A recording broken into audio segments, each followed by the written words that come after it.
We've just had our first breastfeeding discrimination decision in Australia. It involved an employee aged in her early 20s and our largest KFC franchisee. The employee had been working at KFC for some years and she was a manager. She'd been on parental leave for about 5 months when she was ready to come back and she was still breastfeeding, so she decided to speak with her manager to ask for a flexible work arrangement.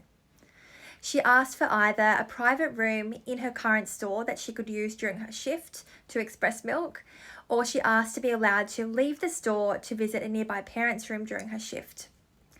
KFC's response to this request was just clumsy at best. For example, they required her to meet with 2 male managers who told her that they had no idea about breastfeeding or about expressing milk, and so they asked her to explain it to them during the meeting. But ultimately, the employee understood that there was no private room for them to give her in the store and that it would have been really expensive to build a private room, so she agreed to use a camping tent and a camping chair. But when it actually came down to using the tent and the chair, she found it was really cramped, it was really uncomfortable, and worst of all, it wasn't very private because everybody could hear what was going on from outside of the tent.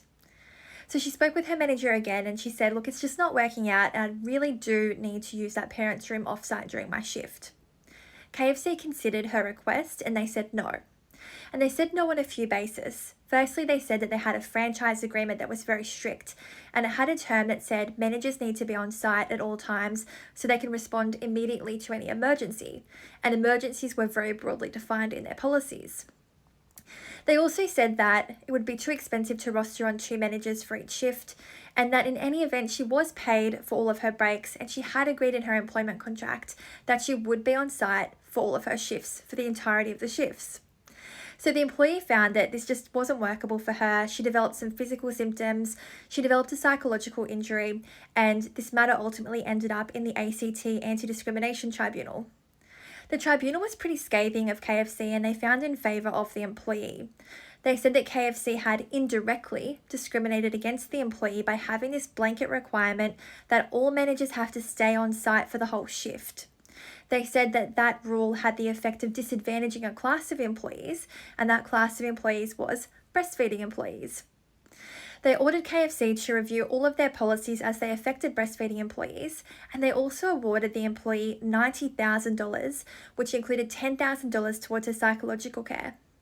So who do you think got it right in this case? Do you think that KFC had the right to run their business in the most profitable way and enforce the terms of the employment contract? Or do you think the tribunal got it right? Let me know in the comments.